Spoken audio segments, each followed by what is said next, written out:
Hai, apa kabar? Kembali lagi di Kick Out.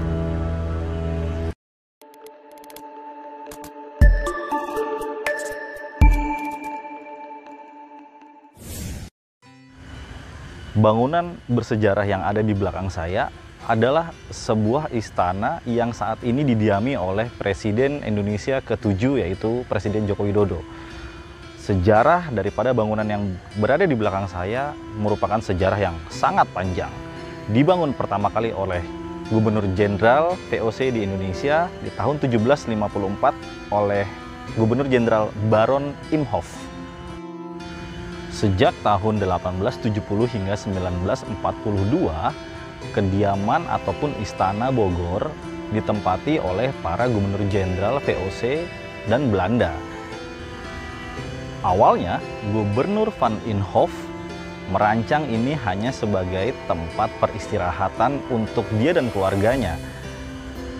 Dibangun dengan gaya mengikuti arsitektur Gotik. Ia mencontoh dari kediaman Duke of Marlborough di Inggris. Pada awalnya, bangunan ini berbentuk 3 tingkat. Tapi, pada tanggal 10 Oktober 1834, gempa mengguncang kota Bogor yang diakibatkan oleh letusan Gunung Salak. Dan itu berimbas kepada Istana Bogor yang akhirnya rusak berat.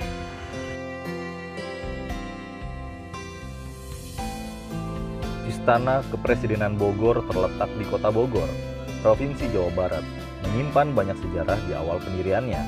Istana Kepresidenan Bogor bermula dari pencarian orang-orang Belanda yang bekerja di Batavia atau kini Jakarta terhadap tempat yang ingin mereka huni sebagai tempat peristirahatan. Mereka beranggapan bahwa kota Batavia terlalu panas dan terlalu ramai, sehingga mereka perlu mencari tempat-tempat yang berhawa sejuk di luar kota Batavia. Gubernur Jenderal Belanda G.W. Baron van Imhoff juga melakukan pencarian seperti itu dan berhasil menemukan sebuah tempat yang baik dan strategis di sebuah kampung. Adapun kampung tersebut bernama Kampung Baru pada 10 Agustus 1744. Seiring perjalanannya waktu, tepatnya pada 1745, Gubernur Jenderal van Imhoff memerintahkan pembangunan atas tempat tinggal pilihannya itu. Sebuah pesanggerahan yang diberi nama Buitenzorg, artinya bebas masalah atau kesulitan. Selain itu, ia sendiri yang membuat sketsa bangunannya dengan mencontoh arsitektur Blenheim Palace, kediaman Duke of Marlborough di dekat kota Oxford di Inggris.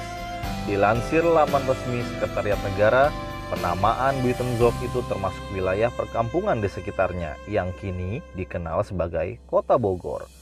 Gubernur Jenderal Belanda yang satu ini tercatat sebagai orang yang amat rajin membangun gedung tersebut walaupun hingga masa dinasnya berakhir, bangunannya masih jauh dari selesai.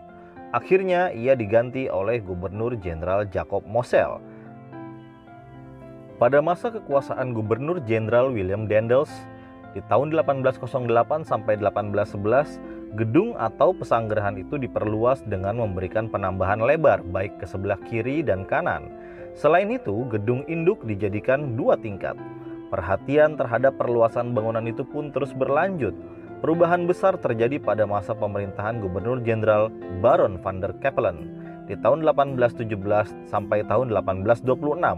Di tengah-tengah gedung induk didirikan menara dan lahan di sekeliling istana dijadikan kebun raya yang peresmiannya dilakukan pada 18 Mei 1817. Kebun raya didirikan oleh seorang guru besar bernama C.G.C. Rainworth yang pada saat itu menjabat Direktur Urusan Pertanian, Kerajinan dan Ilmu-ilmu di Hindia Belanda. Namun, musibah datang kembali. Pada tanggal 10 Oktober 1834, gempa bumi mengguncang istana tersebut sehingga rusak berat. Berbagai upaya penyelesaian dan penyempurnaan atas istana terus dilakukan. Pada masa pemerintahan Gubernur Jenderal Albertus Jacob Duimer van Twist di tahun 1851 sampai 1856, bangunan lama yang terkena gempa dirubuhkan dan dibangun kembali menjadi bangunan baru 1 tingkat dengan mengambil arsitektur Eropa abad ke-9. Selain itu, dibangun pula 2 buah jembatan penghubung gedung induk dan gedung sayap kanan serta sayap kiri yang dibuat dari kayu berbentuk lengkung. Penyelesaian bangunan Istana Bogor selesai pada masa kekuasaan Gubernur Jenderal Charles Ferdinand Paut de Montaigne di tahun 1856 sampai 1861. 9 tahun kemudian pada 1870 Istana Buitenzorg ditetapkan sebagai kediaman resmi para Gubernur Jenderal Belanda.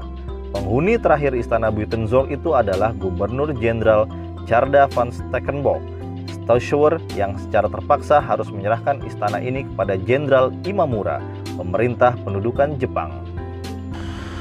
Pada tahun 1850, Istana Bogor dibangun kembali setelah gempa, tetapi tidak bertingkat lagi karena menyesuaikan kontur daripada alam yang ada di sekitar Bogor.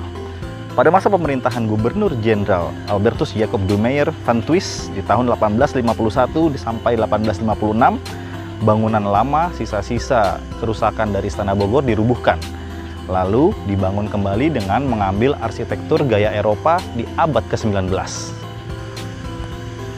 Tempat di mana saya mengambil gambar saat ini adalah di belakang Kebun Raya Bogor, sekaligus yang berdempetan dengan beranda belakang daripada Istana Bogor.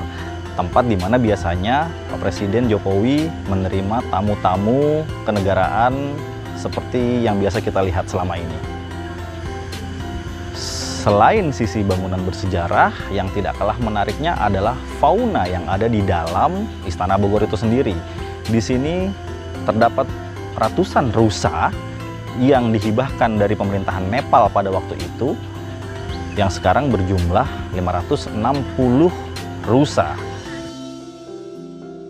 Sebanyak 44 gubernur jenderal Belanda pernah menjadi penghuni Istana Kepresidenan Bogor ini. Pada akhir Perang Dunia II, Indonesia menyatakan kemerdekaannya dan Jepang bertekuk lutut kepada tentara sekutu. Sekitar 200 pemuda yang tergabung dalam Barisan Keamanan Rakyat menduduki Istana Buitenzorg seraya mengibarkan sangsaka merah putih. Sayangnya, tentara Gurkha datang menyerbu. Para pemuda dipaksa keluar dari istana. Buitenzorg yang namanya kini menjadi Istana Kepresidenan Bogor diserahkan kembali kepada pemerintah Republik Indonesia pada akhir 1949. Setelah masa kemerdekaan, Istana Kepresidenan Bogor mulai dipakai oleh pemerintah Indonesia pada Januari 1950. Sedikit demi sedikit istana ini mengalami perubahan. Pada 1952, di depan gedung induk hanya mendapat tambahan bangunan berupa 10 pilar penopang bergaya Ionia yang menyatu dengan serambi muka yang bertopang 6 pilar dengan gaya arsitektur yang sama. Selain itu, anak tangga yang semula berbentuk setengah lingkaran diubah bentuknya menjadi lurus. Kemudian, setiap jembatan kayu lengkung yang menghubungkan gedung utama dan gedung sayap kiri dan kanan diubah menjadi koridor.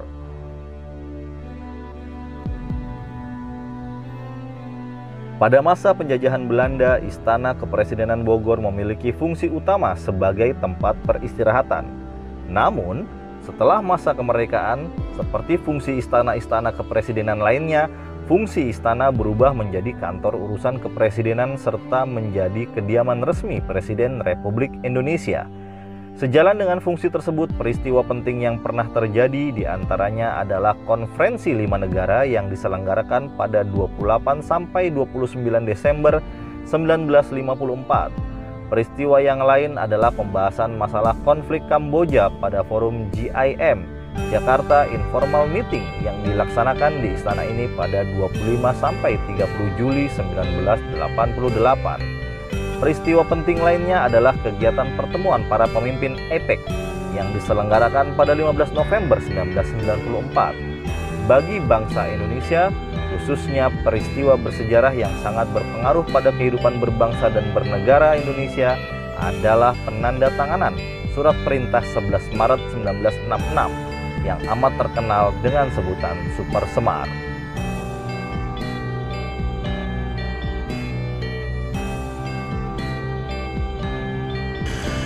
Nah, Sobat Kikout, itu tadi sekelumit cerita tentang bangunan bersejarah di Kota Bogor. Salah satunya adalah Istana Bogor. Sampai jumpa di episode Kikout selanjutnya. Salam Kikout. Alam tahun 1970 tiba-tiba ada gumpalan awan hitam menuju ke arah barat. Ternyata di tengah-tengah kebun raya dan istana ini dia berputar-putar menjadi puting beliung. Itulah yang disebut angin ribut di Istana Bogor. Masih ingat lagunya Pak Benyamin almarhum, Bogor angin ribut, Jakarta kebanjiran. Itu inspirasinya dari situ.